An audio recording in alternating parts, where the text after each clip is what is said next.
National highway authority of India ਜਿਹੜੀ compensation ਹੈ ਉਹ ਹਜੇ ਵੀ ਸਿਰਫ ਇੱਕ ਨਾਮ ਲੈ ਰਹੀ ਹੈ ਕਿ ਅਸੀਂ 2013 ਵਾਲੇ ਐਕਟ ਦੇ ਹਿਸਾਬ ਨਾਲ ਕਰ ਰਹੇ ਹਾਂ, ਬਟ ਉਸ ਐਕਟ ਦੀਆਂ ਅਨਫੋਰਚੂਨੇਟਲੀ ਕੋਈ ਵੀ ਪ੍ਰੋਵੀਜ਼ਨਸ ਨੂੰ ਇਹ ਫੋਲੋ ਨਹੀਂ ਕਰ ਰਹੇ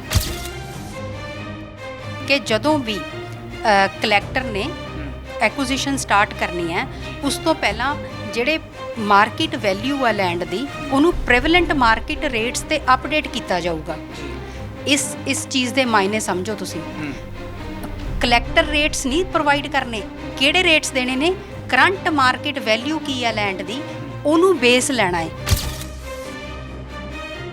ਬਦਕਿਸਮਤੀ ਨਾਲ ਮੈਂ ਕਹਿਣਾ ਚਾਹੁੰਦਾ ਇੰਨਾ ਕੁ ਪ੍ਰੈਸ਼ਰ ਬਣਾਇਆ ਹੋਇਆ ਕੁਛ ਮਤਲਬ DRO ਜਿਹੜੇ ਕੰਪੀਟੈਂਟ ਅਥਾਰਟੀਜ਼ ਨੇ ਉਹਨਾਂ ਨੂੰ ਰੈਸ਼ਨਲੀ ਵਰਕ ਨਹੀਂ ਕਰਨ ਦਿੱਤਾ ਜਾ ਰਿਹਾ। ਇੱਕ ਗਾਈਡਲਾਈਨਸ ਲੈ ਆਉਂਦੇ ਨੇ ਉਹ, ਜਦੋਂ ਹਾਈ ਕੋਰਟ ਮੈਂ ਗੱਲ ਕਰਦਾ ਉਹ ਉੱਥੇ ਕਹਿੰਦੇ ਵੀ ਜਿਹੜੀਆਂ ਇਹ, ਕਿਉਂਕਿ ਮੈਂ ਤਾਂ ਸਪਸ਼ਟ ਗੱਲਾਂ ਕਰਦਾ, ਗਾਈਡਲਾਈਨਸ ਜਿਹੜੀਆਂ ਨੇ ਐਕਟ ਤੋਂ ਉੱਤੇ ਨਹੀਂ ਹੈ। ਜਿੰਨੇ DRO ਜਾਂ ਜਿੰਨੇ ਕੰਪੀਟੈਂਟ ਅਥਾਰਟੀ ਹੈ, PCS ਦੀ ਕਿੰਨੀ ਵੈਲਿਊ ਹੈ, ਦਿਮਾਗ ਤੇ ਹੈ ਨਾ ਇੰਨਾ। ਉਹ ਕਹਿੰਦਾ ਇਹਦਾ ਉਹਦਾ ਰੇਟ ਨਹੀਂ ਦਿੱਤਾ ਜਾ ਰਿਹਾ, ਗੈਰ ਮੁਮਕਿਨ ਹੋ ਜਾਂਦੀ ਹੈ ਨਾ ਪ੍ਰੋਪਰਟੀ ਜਿਹੜੀ ਵਾਹੀ ਯੋਗ ਨਹੀਂ ਯੂਜ਼ ਹੁੰਦੀ, ਚਾਹੀ ਤੋਂ ਉਹ ਗੈਰ ਮੁਮਕਿਨ ਹੋ ਜਾਂਦੀ ਹੈ।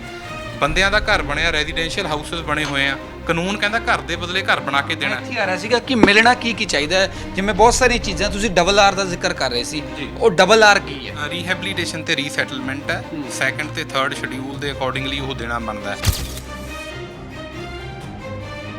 ਜਾਂ ਜਿਹੜੇ ਮੈਂ ਮੈਟਰ ਕਰ ਰਿਹਾ ਇਹਨਾਂ ਨਾਲ ਡਿਸਕ੍ਰਿਮੀਨੇਸ਼ਨ ਕਿੱਦਾਂ? ਅਸੀਂ ਵੀ ਤਾਂ ਉਸੇ ਭਾਰਤ ਦਾ ਹਿੱਸਾ ਹੈ ਜਿੱਥੇ ਹੋਰਾਂ ਨੂੰ ਦੇਤੇ। ਕਹਿੰਦੇ ਨੇ ਜੀ ਉੱਥੇ ਫੰਡਿੰਗ ਹੈ ਜਿਹੜੀ ਉਹ ਵਰਲਡ ਬੈਂਕ ਕਰ ਰਿਹਾ, ਉਹਨਾਂ ਦੀ ਉਹ ਪ੍ਰੋਵੀਜ਼ਨ ਮੈਂ ਪੜ੍ਹਾਤੀ ਕਿ ਜਿਹੜਾ ਫੰਡ R&R ਦਾ ਦੇ ਰਿਹਾ ਉਹ ਗਵਰਨਮੈਂਟ ਆਫ ਇੰਡੀਆ ਪ੍ਰੋਵਾਈਡ ਕਰ ਰਹੀ ਹੈ। ਉੱਥੇ ਹੋਰ ਕੀ ਦਿੱਤਾ ਜਾ ਰਿਹਾ? ਰੇਹੜੀ ਫੜੀ ਵਾਲਿਆਂ ਨੂੰ ਕਰੋੜਾਂ ਰੁਪਈਆ, ਕਿਸੇ ਦਾ ਨਲਕਾ ਆ ਰਿਹਾ ਉਹਨੂੰ 3.5 ਲੱਖ ਰੁਪਇਆ। ਇੱਥੇ ਟਿਊਬਵੈੱਲ ਵਾਲਿਆਂ ਨੂੰ ਟਿਊਬਵੈੱਲ ਨਹੀਂ ਦਿੱਤਾ ਜਾ ਰਿਹਾ। ਦੁਫਾੜ ਹੋ ਗਈ ਲੈਂਡ ਨਵੇਂ ਸਿਰੇ ਤੇ, ਉਹ ਪਿੱਛੇ ਇੱਕ ਪਾਸੇ ਰਹਿ ਗਈਆਂ 8 ਕਨਾਲਾਂ ਦਾ ਕਿੱਲਾ, 1.5 ਕਿੱਲਾ ਇੱਕ ਪਾਸੇ ਰਹਿ ਗਿਆ, 1.5 ਕਿੱਲਾ ਇੱਕ ਪਾਸੇ ਰਹਿ ਗਿਆ, ਟਿਊਬਵੈੱਲ ਉਹਦਾ ਵਿੱਚ ਆ ਗਿਆ। ਮੈਂ ਇਹ ਆਪਣੇ ਅਕੋਰਡਿੰਗਲੀ ਵੀ ਜਦੋਂ ਘਰ ਦੇ ਵੱਡੇ ਘਰ ਹੈ, ਮੈਂ ਇਹ ਵੀ ਮੰਗਿਆ ਵੀ ਜੇ ਤੁਸੀਂ ਉਹ ਕਰਨਾ ਤਾਂ ਦੋਹੇ ਪਾਸੇ ਟਿਊਬਵੈੱਲ ਵੀ ਦਿਓ। ਟਿਊਬਵੈੱਲ 2 ਲਾ ਕੇ ਉਹਨੂੰ ਪਤਾ, ਇਹ ਨਹੀਂ ਵੀ 1.5 ਲੱਖ ਜਾਂ 3 ਲੱਖ ਰੁਪਏ ਦਾ ਟਿਊਬਵੈੱਲ ਦੇ ਪੈਸੇ ਦੇ ਦਾਂਗੇ। ਪਤਾ ਉਦਣ ਚੱਲਣਾ ਜਿੱਦਣ 350 ਜਾਂ 250 ਫੁੱਟ ਬੋਰ ਕਰਾ ਕੇ ਚਲਾ ਕੇ ਦਊਂਗੇ ਵੀ 10 ਲੱਖ ਲੱਗਦਾ ਸੀ ਪੈਸੇ ਰਿਲੀਜ਼ ਕਰਨ ਦੀ। ਤੁਸੀਂ ਧੱਕਾ ਜ਼ਮੀਨ ਲੈ ਲਈ ਕਿਸਾਨਾਂ ਦੀ, ਪੈਸੇ ਤੁਸੀਂ ਦੇਣ ਲੱਗੇ ਪੂਰੇ ਪੈਸੇ, ਮੁਆਵਜ਼ਾ ਤੈਅ ਨਹੀਂ ਕੀਤਾ। ਜਿਹੜੇ ਪੈਸੇ, ਇੱਕ ਹੋਰ ਚੀਜ਼ ਐਡ ਕਰੂੰਗੀ, ਜਿਹੜੀ ਲੈਂਡ ਐਡਮਿਟਡਲੀ ਕਮਰਸ਼ੀਅਲ ਲੈਂਡ ਹੈ ਸਰ, ਉਸ ਲੈਂਡ ਦੀ ਵੈਲਿਊ ਹੈ ਜਿਹੜੀ ਐਗਰੀਕਲਚਰ ਰੇਟਾਂ ਤੇ ਅਸੈਸ ਹੋ ਰਹੀ ਹੈ, ਜਿਹਦੇ ਤੇ ਰੈਜ਼ੀਡੈਂਸ਼ੀਅਲ ਘਰ ਬਣਿਆ ਹੋਇਆ ਫਰੋਮ ਟਾਈਮ ਇਮੈਮੋਰੀਅਲ, ਲਾਈਕ ਜੱਦੀ ਪੁਸ਼ਤੀ ਘਰ ਹੈ, ਉਹ ਰੈਜ਼ੀਡੈਂਸ਼ੀਅਲ ਪ੍ਰਾਪਰਟੀ ਹੈ, ਉਹਦੇ ਰੇਟ ਨੇ ਜਿਹੜੇ ਲੈਂਡ ਦੇ ਉਹ ਉਹਨਾਂ ਨੂੰ ਐਗਰੀਕਲਚਰਲ ਰੇਟ ਦਿੱਤੇ ਜਾਂਦੇ ਨੇ। ਤੇ ਜੇ ਕੋਈ ਆਬਜੈਕਸ਼ਨ ਕਰਦਾ ਹੈ, ਇਹ ਧੱਕਾ ਹੈ ਬਿਲਕੁਲ। ਡੇਲੀ ਪੋਸਟ ਪੰਜਾਬੀ ਦੇਖ ਰਹੇ ਹੋ ਤੇ ਮੈਂ ਗਗਨ ਸ਼ੁਕਲਾ। ਭਾਰਤਮਾਲਾ ਪ੍ਰੋਜੈਕਟ ਦੇ ਤਹਿਤ ਕਿਸ ਤਰ੍ਹਾਂ ਪੰਜਾਬ ਦੇ ਕਿਸਾਨਾਂ ਦੀ ਲੁੱਟ ਹੁੰਦੀ ਹੈ, ਇਹ ਅੱਜ ਤੁਹਾਨੂੰ ਪ੍ਰਤੱਖ ਰੂਪ ਦੇ ਵਿੱਚ ਦਿਖਾਵਾਂਗੇ। ਕਿਸਾਨੀ ਤਾਂ ਕੁਦਰਤ ਤੇ ਲੈ ਕੇ ਸਰਕਾਰਾਂ ਦੇ ਨਾਲ 2-4 ਆਏ ਦਿਨ ਹੀ ਹੁੰਦੀ ਆ। ਹੁਣ ਜੇ ਗੱਲ ਕਰੀ ਜਾਵੇ ਤਾਂ ਕਿਸਾਨੀ ਜਿਹੜੀ ਆ ਉਹ ਬਦ ਤੇ ਬੱਤਰ ਦੀ ਹਾਲਤ ਦੇ ਵਿੱਚ ਹੈ ਤੇ ਆਪਣੀ ਜ਼ਮੀਨ ਤੇ ਆਪਣੀ ਮਾਂ ਨੂੰ ਬਚਾਉਣ ਦੇ ਲਈ ਲਗਾਤਾਰ ਜੱਦੋ-ਜਹਿਦ ਜਾਰੀ ਹੈ। ਪਰ ਇੱਕ ਭਾਰਤਮਾਲਾ ਪ੍ਰੋਜੈਕਟ ਹੈ ਜੋ ਕਿ ਵਿਕਾਸ ਦੇ ਨਾਂ 'ਤੇ ਕੱਢਿਆ ਜਾ ਰਿਹਾ। ਹਾਲਾਂਕਿ ਡਿਵੈਲਪਮੈਂਟ ਜ਼ਰੂਰ ਹੋਣੀ ਚਾਹੀਦੀ ਹੈ, ਕਿਉਂਕਿ ਜਿਸ ਤਰ੍ਹਾਂ ਯੁੱਗ ਬਦਲ ਰਿਹਾ, ਜਿਸ ਤਰ੍ਹਾਂ ਅੱਗੇ ਅਸੀਂ ਤਰੱਕੀ ਕਰ ਰਹੇ ਹਾਂ ਤਾਂ ਡਿਵੈਲਪਮੈਂਟ ਬਹੁਤ ਜ਼ਰੂਰੀ ਹੈ। ਪਰ ਇਸ ਡਿਵੈਲਪਮੈਂਟ ਦੇ ਵਿੱਚ ਕਿਸ ਤਰ੍ਹਾਂ ਕਿਸਾਨਾਂ ਦੀ ਲੁੱਟ ਹੁੰਦੀ ਹੈ ਇਹ ਤੁਹਾਨੂੰ ਦਿਖਾਉਂਦੇ ਹਾਂ। ਮੇਰੇ ਨਾਲ ਵਕੀਲ ਸਾਹਿਬ ਮੌਜੂਦ ਨੇ, ਡਾਕਟਰ ਗੁਰਜੀਤ ਕੌਰ ਬਾਗੜੀ ਜੀ ਨੇ, ਸੁਪਰੀਮ ਕੋਰਟ ਦੇ ਵਕੀਲ ਨੇ, ਤੇ ਬਾਗੜੀ ਸਾਹਿਬ ਸਾਡੇ ਨਾਲ ਚਰਨਪਾਲ ਸਿੰਘ ਬਾਗੜੀ ਜੀ ਮੌਜੂਦ ਨੇ। ਗੱਲਬਾਤ ਕਰਦੇ ਹਾਂ। ਡਾਕਟਰ ਸਾਹਿਬ ਤੋਂ ਸ਼ੁਰੂ ਕਰਦੇ ਹਾਂ। ਮੈਮ, ਕਿਸਾਨੀ ਬਾਲਾ ਘਾਟੇ ਦਾ ਸੌਦਾ, ਪਰ ਤੁਸੀਂ ਬੇਹੱਦ ਨੇੜਿਓਂ ਇਸ ਪ੍ਰੋਜੈਕਟ ਨੂੰ ਪੜ੍ਹਿਆ, ਇਸ ਕੇਸ ਨੂੰ ਲੜਿਆ, ਤਾਂ ਭਾਰਤਮਾਲਾ ਪ੍ਰੋਜੈਕਟ ਦੇ ਤਹਿਤ ਜਿਨ੍ਹਾਂ ਕਿਸਾਨਾਂ ਦੀ ਜ਼ਮੀਨ ਅਕਵਾਇਰ ਕਰਦੀ ਹੈ ਸਰਕਾਰ, ਉਹਨਾਂ ਦੀ ਲੁੱਟ ਕਿਵੇਂ ਹੁੰਦੀ ਹੈ ਤੇ ਤੁਸੀਂ ਇਸ ਲੁੱਟ ਨੂੰ ਕਿਵੇਂ ਰੋਕਿਆ? ਹਾਂਜੀ, ਮੈਂ ਸਭ ਤੋਂ ਪਹਿਲਾਂ ਤੁਹਾਨੂੰ ਇਹ ਦੱਸਣਾ ਚਾਹੂੰਗੀ ਕਿ ਜਿਹੜਾ ਇਹ ਨੈਸ਼ਨਲ ਹਾਈਵੇ ਪ੍ਰੋਜੈਕਟਸ ਨੇ, ਇਹਨਾਂ ਦੀ ਐਕੁਜ਼ੀਸ਼ਨ ਨੈਸ਼ਨਲ ਹਾਈਵੇਜ਼ ਐਕਟ 1956 ਦੇ ਤਹਿਤ ਹੁੰਦੀ ਹੈ। ਤੇ ਇਹ ਐਕਟ ਤੋਂ ਬਾਅਦ 2013 ਦੇ ਵਿੱਚ ਇੱਕ 1894 ਵਾਲੇ ਐਕਟ ਨੂੰ ਰਿਪੀਲ ਕਰਕੇ 2013 ਦੇ ਵਿੱਚ right to fair compensation act ਆਇਆ, ਜੀ ਜਿਹੜਾ ਕਿ ਨੈਸ਼ਨਲ ਹਾਈਵੇ ਵਰਗੇ ਕੁਝ 13 ਐਕਟਾਂ ਨੂੰ ਛੱਡ ਕੇ, ਜਿਨ੍ਹਾਂ ਵਾਸਤੇ ਸਪੈਸ਼ਲ ਐਕਟ ਬਣੇ ਹੋਏ ਨੇ ਉਹਨਾਂ ਨੂੰ ਛੱਡ ਕੇ ਬਾਕੀ ਹਰ ਇੱਕ ਪ੍ਰੋਜੈਕਟ ਦੇ ਤਹਿਤ ਜੇ ਐਕੁਜੀਸ਼ਨ ਹੁੰਦੀ ਹੈ ਤਾਂ ਉਹਨਾਂ ਤੇ ਲਾਗੂ ਹੈ। ਪਰ ਕੁਝ ਜਜਮੈਂਟਸ ਆਈਆਂ ਨਾਗਪੁਰ ਇੰਪਰੂਵਮੈਂਟ ਟਰਸਟ ਦੇ ਵਿੱਚ ਸੁਪਰੀਮ ਕੋਰਟ ਨੇ ਕਿਹਾ, ਐਂਡ ਈਵਨ ਤਰਸੇਮ ਸਿੰਘ ਦੇ ਕੇਸ ਦੇ ਵਿੱਚ ਵੀ ਸੁਪਰੀਮ ਕੋਰਟ ਨੇ ਕਿਹਾ ਕਿ ਕੰਪਨਸੇਸ਼ਨ ਨੂੰ ਲੈ ਕੇ ਜਿਹੜਾ ਇਸ਼ੂ ਹੈ, ਉੱਥੇ 2 ਪ੍ਰੋਜੈਕਟਾਂ ਦੇ ਵਿੱਚ ਸਿਮਿਲਰ ਸਿਚੁਏਟਡ ਪਰਸਨਸ ਦੇ ਨਾਲ ਪੱਖਪਾਤ ਨਹੀਂ ਹੋ ਸਕਦਾ, ਤਾਂ ਕੰਪਨਸੇਸ਼ਨ ਹੈ ਜਿਹੜੀ ਉਹ 2013 ਵਾਲੇ ਐਕਟ 'ਚ ਹੀ ਦੇਣੀ ਬਣਦੀ ਹੈ। ਇਸ ਕਰਕੇ ਸੈਂਟਰਲ ਗਵਰਨਮੈਂਟ ਨੇ 18 ਅਗਸਤ 2015 ਨੂੰ ਇੱਕ ਨੋਟੀਫਿਕੇਸ਼ਨ ਇਸ਼ੂ ਕੀਤਾ, 28 ਅਗਸਤ 2015 ਨੂੰ ਇੱਕ ਨੋਟੀਫਿਕੇਸ਼ਨ ਇਸ਼ੂ ਕੀਤਾ, ਜਿਹਦੇ 'ਚ ਕਿਹਾ ਗਿਆ ਕਿ ਜਿਹੜੇ 2013 ਵਾਲੇ ਐਕਟ ਦੇ right to fair compensation act ਦੇ ਪਹਿਲਾ, ਦੂਜਾ ਤੇ ਤੀਜਾ ਸ਼ਡਿਊਲ ਨੇ, ਉਹਨਾਂ ਦੇ ਵਿੱਚ ਕੰਪਨਸੇਸ਼ਨ ਨੈਸ਼ਨਲ ਹਾਈਵੇ ਕੇਸਿਸ ਵਾਸਤੇ ਵੀ ਉਸ 2013 ਐਕਟ ਦੇ ਤਹਿਤ ਹੀ ਹੋਏਗੀ। ਪਰ ਹੁਣ ਹੋ ਕੀ ਰਿਹਾ ਹੈ, national highway authority of India ਜਿਹੜੀ ਕੰਪਨਸੇਸ਼ਨ ਹੈ ਉਹ ਹਜੇ ਵੀ ਸਿਰਫ ਇੱਕ ਨਾਮ ਲੈ ਰਹੀ ਹੈ ਕਿ ਅਸੀਂ 2013 ਵਾਲੇ ਐਕਟ ਦੇ ਹਿਸਾਬ ਨਾਲ ਕਰ ਰਹੇ ਹਾਂ, ਬਟ ਉਸ ਐਕਟ ਦੀਆਂ ਅਨਫੋਰਚੂਨੇਟਲੀ ਕੋਈ ਵੀ ਪ੍ਰੋਵੀਜ਼ਨਸ ਨੂੰ ਇਹ ਫੋਲੋ ਨਹੀਂ ਕਰ ਰਹੇ। ਮੈਂ ਤੁਹਾਨੂੰ ਇੱਥੇ ਰੋਕਦਾ ਹਾਂ, ਮੈਂ ਇੱਕ ਸੌਖੇ ਸ਼ਬਦਾਂ 'ਚ ਸਾਡੇ ਦਰਸ਼ਕਾਂ ਨੂੰ ਇੱਕ ਚੀਜ਼ ਸਮਝਾ ਦਿਓ ਕਿ ਕਿੱਥੇ ਕਿਸਾਨਾਂ ਦੀ ਲੁੱਟ ਹੁੰਦੀ ਆ, ਕਿਵੇਂ ਲੁੱਟ ਹੁੰਦੀ ਆ। ਇਹ ਤਾਂ ਤੁਸੀਂ ਟੈਕਨੀਕਲ ਪੁਆਇੰਟਸ ਮੈਨੂੰ ਦੱਸਦੇ ਕਿ ਇਸ ਤਰੀਕ ਨੂੰ ਇਹ ਹੋਇਆ, ਇਸ ਤਰੀਕ ਨੂੰ ਇਹ ਹੋਇਆ, ਐਕਟ ਐਕਚੁਅਲ 'ਚ ਕਹਿੰਦਾ ਕੀ ਆ। ਪਰ ਜਿਹੜੇ ਸਾਡੇ ਭੋਲੇ ਭਾਲੇ ਕਿਸਾਨ ਨੇ, ਜਿਨ੍ਹਾਂ ਨੂੰ ਪਤਾ ਹੀ ਕੁਛ ਨਹੀਂ, ਖੇਤੀ ਕਰਦੇ ਨੇ, ਤਾਂ ਉਹਨਾਂ ਦੀ ਲੁੱਟ ਹੁੰਦੀ ਕਿਵੇਂ ਆ, ਅਤੇ ਕੀ ਐਕਟ ਕਹਿੰਦਾ, ਕੀ ਉਹਨਾਂ ਨੂੰ ਮਿਲ ਸਕਦਾ ਹੈ, ਅਤੇ ਕੀ ਉਹਨਾਂ ਨੂੰ ਮਿਲ ਰਿਹਾ, ਅਤੇ ਜੋ ਚੀਜ਼ਾਂ ਉਹਨਾਂ ਨੂੰ ਦਿੱਤੀਆਂ ਹੀ ਨਹੀਂ ਜਾ ਰਹੀਆਂ ਉਹਨਾਂ ਨਾਲ ਉਹਨਾਂ ਦੀ ਲੁੱਟ ਕਿਵੇਂ ਆ। ਬਿਲਕੁਲ, ਸਭ ਤੋਂ ਪਹਿਲਾਂ ਤਾਂ ਮੈਂ ਜੇ ਸੌਖੇ ਸ਼ਬਦਾਂ, ਵੈਸੇ ਟੈਕਨੀਕੈਲਿਟੀਜ਼ ਬਹੁਤ ਨੇ, ਸਮਝ ਵੀ ਆ ਜਾਣਗੀਆਂ, ਪਰ ਮੈਂ 2-4 ਇਲੀਗੈਲਿਟੀਜ਼ ਨੂੰ ਹਾਈਲਾਈਟ ਕਰੂੰਗੀ। ਸਭ ਤੋਂ ਪਹਿਲਾਂ ਤਾਂ ਸੈਕਸ਼ਨ 26 ਹੈ ਜਿਹੜਾ of right to fair compensation act ਦਾ, ਜਿਵੇਂ ਕਿ ਮੈਂ ਤੁਹਾਨੂੰ ਦੱਸਿਆ ਕਿ ਨੋਟੀਫਿਕੇਸ਼ਨ ਦੇ ਦੌਰਾਨ ਉਹ ਹੁਣ ਨੈਸ਼ਨਲ ਹਾਈਵੇ ਐਕੁਜੀਸ਼ਨ ਨੂੰ ਵੀ ਲਾਗੂ ਹੋ ਗਿਆ। ਸੈਕਸ਼ਨ 26 ਕਹਿੰਦਾ ਏ ਕਿ ਜਦੋਂ ਵੀ ਕਲੈਕਟਰ ਨੇ ਐਕੁਜੀਸ਼ਨ ਸਟਾਰਟ ਕਰਨੀ ਹੈ, ਉਸ ਤੋਂ ਪਹਿਲਾਂ ਜਿਹੜੇ ਮਾਰਕੀਟ ਵੈਲਿਊ ਆ ਲੈਂਡ ਦੀ, ਉਹਨੂੰ ਪ੍ਰੀਵੈਲੈਂਟ ਮਾਰਕੀਟ ਰੇਟਸ ਤੇ ਅਪਡੇਟ ਕੀਤਾ ਜਾਊਗਾ। ਇਸ ਚੀਜ਼ ਦੇ ਮਾਇਨੇ ਸਮਝੋ ਤੁਸੀਂ। ਕਲੈਕਟਰ ਰੇਟਸ ਨਹੀਂ ਪ੍ਰੋਵਾਈਡ ਕਰਨੇ, ਕਿਹੜੇ ਰੇਟਸ ਦੇਣੇ ਨੇ, ਕਰੰਟ ਮਾਰਕੀਟ ਵੈਲਿਊ ਕੀ ਆ ਲੈਂਡ ਦੀ, ਉਹਨੂੰ ਬੇਸ ਲੈਣਾ ਹੈ, ਉਹਦੇ ਉੱਪਰ ਹੀ ਫਿਰ ਮਲਟੀਪਲਾਇਰ ਲੱਗੇਗਾ, ਉਹਦੇ ਉੱਪਰ ਹੀ ਸੋਲੇਸ਼ੀਅਮ ਲੱਗੇਗਾ। ਪਰ ਹੋ ਕੀ ਰਿਹਾ ਔਨ ਦੀ ਗਰਾਊਂਡ ਲੈਵਲ, ਹੋ ਕੀ ਰਿਹਾ, ਕੰਪੀਟੈਂਟ ਅਥਾਰਟੀਜ਼ ਨੇ ਜਿਹੜੇ SDMs DRO ਕੰਪੀਟੈਂਟ ਅਥਾਰਟੀਜ਼ ਬਣਾਈਆਂ ਹੋਈਆਂ ਨੇ, ਉਹ ਕੀ ਕਰਦੇ ਨੇ, ਕਲੈਕਟਰ ਰੇਟਸ ਨੂੰ ਪਿਕ ਕਰ ਲੈਂਦੇ ਨੇ, ਜਦ ਕਿ ਸੁਪਰੀਮ ਕੋਰਟ ਨੇ ਕੈਟੇਗਰੀਕਲੀ ਸਪੈਸੀਫਿਕਲੀ ਇਹ ਕਿਹਾ ਹੈ ਕਿ ਕਲੈਕਟਰ ਰੇਟ ਤਾਂ ਉਹ ਰੇਟਸ ਹੁੰਦੇ ਨੇ ਜਿਹਦੇ ਤੋਂ ਥੱਲੇ ਰਜਿਸਟਰੀ ਨਹੀਂ ਹੋ ਸਕਦੀ, ਉਹ ਮਿਨੀਮਮ ਵੈਲਿਊ ਹੈ। ਬਟ ਇਹ ਕੀ ਕਰ ਰਹੇ ਨੇ, ਉਸ ਸੈਕਸ਼ਨ 26 ਨੂੰ ਦਰਕਿਨਾਰ ਕਰਕੇ ਕਲੈਕਟਰ ਰੇਟਸ ਜਿਹੜੇ ਮਿਨੀਮਮ ਰੇਟਸ ਨੇ ਉਹਨਾਂ ਨੂੰ ਲੈ ਕੇ ਉਹਦੇ ਤੇ ਕੰਪਨਸੇਸ਼ਨ ਅਸੈਸ ਕਰ ਰਹੇ ਨੇ। ਸਭ ਤੋਂ ਵੱਡਾ ਧੱਕਾ ਤਾਂ ਇੱਥੇ ਹੀ ਹੈ, ਕਿਉਂਕਿ ਜਦੋਂ ਕਲੈਕਟਰ ਰੇਟ ਤੇ ਮਾਰਕੀਟ ਰੇਟ ਨੂੰ ਆਪਾਂ ਕੰਪੇਅਰ ਕਰਦੇ ਹਾਂ ਤਾਂ ਤੁਸੀਂ ਦੇਖੋਗੇ ਜ਼ਮੀਨ ਅਸਮਾਨ ਦਾ ਫਰਕ ਹੈ। ਜਿਹੜੀ ਲੈਂਡ ਦਾ ਇਸ ਟਾਈਮ ਕਲੈਕਟਰ ਰੇਟ 20 ਲੱਖ ਹੋਏਗਾ, ਅਸੀਂ ਦੇਖਿਆ ਕਿ ਪ੍ਰੈਕਟੀਕਲੀ ਉਹਦੀਆਂ ਰਜਿਸਟਰੀਆਂ 1 ਕਰੋੜ ਤੋਂ ਵੀ ਉੱਪਰ ਦੀਆਂ ਹੋਈਆਂ ਨੇ। ਲੁਧਿਆਣੇ ਇੰਡਸਟਰੀਅਲ ਏਰੀਆ ਦੇ ਵਿੱਚ ਪੱਦੀ ਪਿੰਡ ਦੀਆਂ ਅਸੀਂ ਦੇਖਿਆ ਕਲੈਕਟਰ ਰੇਟ ਆ ਜਿਹੜਾ ਉਹਨਾਂ ਦਾ ਉਹ 15 ਤੋਂ 18 ਲੱਖ ਦੇ ਵਿੱਚ ਵੇਰੀ ਕਰਦਾ ਏ, ਪਰ ਰਜਿਸਟਰੀਆਂ ਨੇ ਜਿਹੜੀਆਂ ਇੰਡਸਟਰੀਅਲ ਏਰੀਆ ਦੇ ਵਿੱਚ ਹੋਈਆਂ ਉਹ ਰਜਿਸਟਰੀਆਂ 1 ਕਰੋੜ ਤੋਂ ਉੱਪਰ ਦੀ ਵੈਲਿਊ ਦੀਆਂ ਵੀ ਹੋਈਆਂ ਨੇ। ਬਾਕੀ ਸਾਹਿਬ ਇੱਕ ਮਿੰਟ ਤੁਹਾਡਾ ਲੈਣਾ ਚਾਹੁੰਦਾ ਹੈ, ਇਹਨਾਂ ਨੇ ਕਲੈਕਟਰ ਰੇਟ ਦਾ ਜ਼ਿਕਰ ਕਰਿਆ ਤਾਂ ਕਹਿੰਦੇ ਵੀ ਉਸ ਤੋਂ ਹੀ ਜਿਹੜੀ ਆ ਗੱਲਬਾਤ ਅੱਗੇ ਨਹੀਂ ਵੱਧ ਸਕਦੀ। ਕੀ ਲੱਗਦਾ ਕਿ ਜ਼ਮੀਨ ਦੇ ਪੈਸੇ ਦੇਣ ਦੇ ਨਾਲ ਕਿਸਾਨਾਂ ਦਾ ਢਿੱਡ ਭਰ ਜੂਗਾ? ਕਿਉਂਕਿ ਜਦੋਂ ਮੈਂ ਦਰਸ਼ਕਾਂ ਨੂੰ ਸਮਝਾ ਦੇਣਾ, ਇਸ ਟੇਬਲ 'ਤੇ ਸਮਝਾਉਂਦੇ ਹਾਂ, ਅਗਰ ਇਹ ਟੇਬਲ ਸਾਡੀ ਜ਼ਮੀਨ ਦਾ ਟੱਕ ਹੈ ਤਾਂ ਇਹਦੇ ਵਿੱਚੋਂ ਆ ਰੋਡ ਕੱਢਤਾ, ਇੱਧਰ ਵੀ ਬਾਗੜੀ ਸਾਹਿਬ ਤੁਹਾਡੀ ਜ਼ਮੀਨ ਹੈ, ਇੱਧਰ ਵੀ 2 ਟੁਕੜਿਆਂ 'ਚ ਵੰਡੀ ਗਈ, ਮੋਟਰਾਂ ਹੁੰਦੀਆਂ, ਕਿਸੇ ਦਾ ਘਰ ਹੁੰਦਾ, ਕਿਸੇ ਦਾ ਡੰਗਰਾਂ ਦਾ ਬਾੜਾ ਹੁੰਦਾ, ਕਿਸੇ ਦਾ ਕੁਛ ਹੁੰਦਾ। ਲੱਗਦਾ ਕਿ ਜ਼ਮੀਨ ਦੇ ਪੈਸੇ ਦੇ ਕੇ ਖਹਿੜਾ ਸਰਕਾਰ ਦਾ ਛੁੱਟ ਜਾਂਦਾ? ਨਹੀਂ, ਜੇ ਜ਼ਮੀਨ ਦੇ ਪੈਸੇ ਦੇ ਕੇ ਖਹਿੜਾ ਛੁੱਟਦਾ ਹੁੰਦਾ ਤਾਂ ਐਡੇ ਵੱਡੇ ਐਕਟ ਬਣਾਉਣ ਦੀ ਕੀ ਲੋੜ ਸੀ। ਜ਼ਮੀਨ ਲੈਣਾ, ਜ਼ਮੀਨ ਖਰੀਦਣਾ, ਜਦੋਂ ਖਰੀਦਦੇ ਹੋ ਤਾਂ ਬੰਦਾ ਮਰਜ਼ੀ ਨਾਲ ਦਿੰਦਾ, ਜਦੋਂ ਉਹ ਜ਼ਮੀਨ ਮੈਂ ਤਾਂ ਕਹਿੰਦਾ ਵੀ ਲੈਂਦੇ ਆ ਤਾਂ ਉਹ ਮਰਜ਼ੀ ਤੋਂ ਬਿਨਾਂ ਲੈਂਦੇ ਆ। ਇਨਵੋਲੰਟਰੀ ਐਕੁਜੀਸ਼ਨ ਦਾ ਨਾਮ ਇਸੇ ਕਰਕੇ ਦਿੱਤਾ ਹੈ, ਸੋਲੇਸ਼ੀਅਮ ਇਸ ਕਰਕੇ ਪ੍ਰੋਵਾਈਡ ਕੀਤਾ। ਮੈਂ ਇਹ ਆਨਸਰ ਤੁਹਾਡਾ ਦਿੰਦਾ, ਮੈਂ ਉੱਥੋਂ ਕਲੈਰੀਫਾਈ ਕਰਦਾ। ਜਿਹੜੀਆਂ ਰਜਿਸਟਰੀਆਂ ਮੈਕਸਿਮਮ ਹੁੰਦੀਆਂ ਹੈ, ਸੁਪਰੀਮ ਕੋਰਟ ਨੇ ਹੈਲਡ ਕੀਤਾ ਹੈ, ਉਹ ਕਲੈਕਟਰ ਰੇਟ 'ਤੇ ਕੀਤੀਆਂ ਜਾਂਦੀਆਂ ਨੇ ਤਾਂ ਜੋ ਜਿਹੜੀ ਸਟੈਂਪ ਡਿਊਟੀ ਆ ਉਹ ਬਚਾਈ ਜਾ ਸਕੇ। ਇਹਦਾ ਮਤਲਬ ਇੱਕ ਰਜਿਸਟਰੀ ਜਿਹੜੀ, ਮੈਂ ਇੱਥੇ ਗੱਲ ਸੈਕਸ਼ਨ 26 ਬੜਾ ਵਾਈਡਰ ਇੰਟਰਪ੍ਰੀਟੇਸ਼ਨ ਆ ਕਿਉਂਕਿ ਬੇਸ ਉਹੀ ਹੈ। ਸੈਕਸ਼ਨ 26 ਦੇ ਵਿੱਚ ਜਿਹੜੀਆਂ ਰਜਿਸਟਰੀਆਂ ਵੀ ਲਈਆਂ ਜਾਂਦੀਆਂ ਉਹ ਚੁਣਵੀਆਂ, ਉਹ ਤਾਂ ਸੈਕਸ਼ਨ 26 ਦਾ ਪ੍ਰੋਵੀਜ਼ਨ ਕਹਿੰਦੀ ਹੈ ਕਿ ਸਾਰੀਆਂ ਉਸ ਪਿੰਡ ਦੀਆਂ, ਨੇੜੇ ਵਾਲੇ ਪਿੰਡ ਦੀਆਂ ਜਾਂ ਨੀਅਰੈਸਟ ਵਿਸਿਨਿਟੀ ਏਰੀਆ, ਨੀਅਰੈਸਟ ਵਿਸਿਨਿਟੀ ਦੇ ਵਿੱਚ ਸ਼ਹਿਰ ਵੀ ਆ ਗਏ ਜਿਹੜੇ ਨੇੜੇ ਨੇੜੇ ਲੱਗਦੇ ਨੇ, ਉਹ ਸਾਰੀਆਂ ਰਜਿਸਟਰੀਆਂ ਇੱਕ ਵੀ ਕੇਸ 'ਚ ਨਹੀਂ ਲਈਆਂ। ਉਹਦਾ ਅੱਧ ਜਿੰਨੀਆਂ ਰਜਿਸਟਰੀਆਂ, ਸਪੋਜ਼ 3 ਸਾਲ ਦੇ ਵਿੱਚ ਜਿਸੋਂ 3A ਹੋ ਗਿਆ, 3 ਸਾਲ ਦੇ ਵਿੱਚ ਜਿੰਨੀਆਂ ਰਜਿਸਟਰੀਆਂ ਹੋਈਆਂ।